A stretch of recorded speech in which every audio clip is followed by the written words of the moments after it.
country's largest bank, SBI. Thanks, Ritu, for all that. Meanwhile, SBI Special Court today convicted some former top bureaucrats in the Madhya Pradesh coal block allocation case. Former Coal Secretary H.C. Gupta and former Joint Secretary K.S. Kropa have been held guilty of criminal conspiracy, cheating and corruption. The court also convicted coal company Kamal Sponge Steel as well as his managing director Pawan Ahluwalia on the same similar charges. H.C. Gupta is accused of irregularities in allocation of Rudrapur coal block in Madhya Pradesh to Kamal Sponge Steel. The former coal secretary had chaired crucial meetings on coal rights and did not allow an open auction for allocation. The court will now pronounce its final verdict in the case on the 22nd of May. Meanwhile, Narendra Modi government is all set to give a multi-billion-dollar push to get India completely to switch over from petrol and diesel vehicles to electric vehicles by 2030. But interestingly, the government will not resort to subsidies to drive its point home. Here's that exclusive story. By about 3 years from now, or let's say by 2022, you'll see a massive engagement with electric mobility in India. The government wants to change not just the landscape of India's auto industry, it wants to change the very foundation it's been built on. And that also means a change in approach.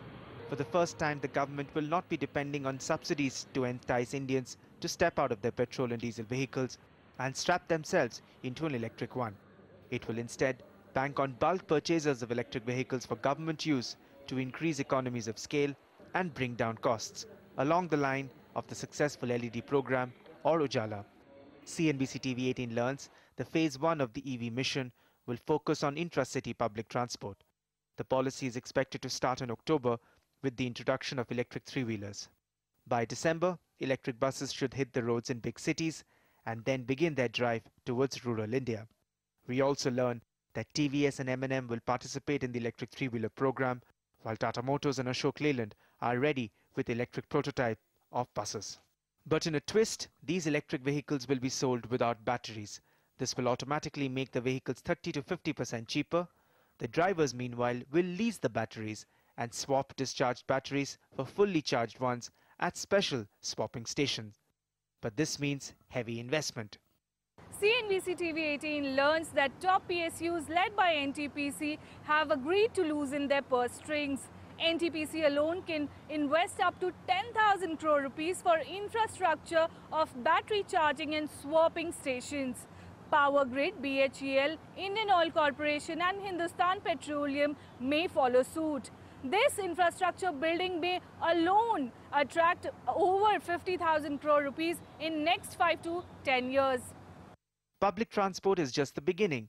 The government will lead by example and plans to throw open an international tender for up to 1,000 cars for government use.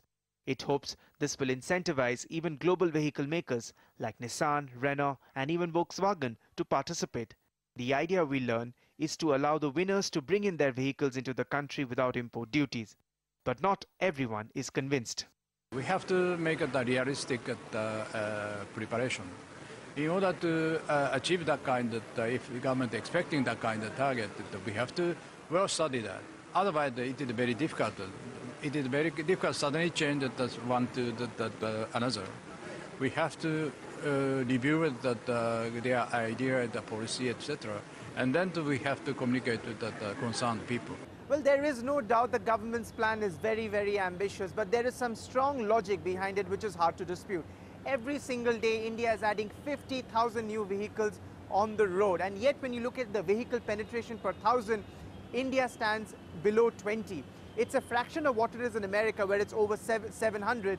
India is even behind China, where the vehicle penetration out of 1,000 is over 70. So with more economic growth, more and more vehicles are likely to be added on the roads, and it could lead to an urban nightmare in many of our famed metropolitan cities. So the government believes electric vehicles is the cleanest and the greenest way forward. In New Delhi, with Anshu Sharma, this is Ranajay Banerjee.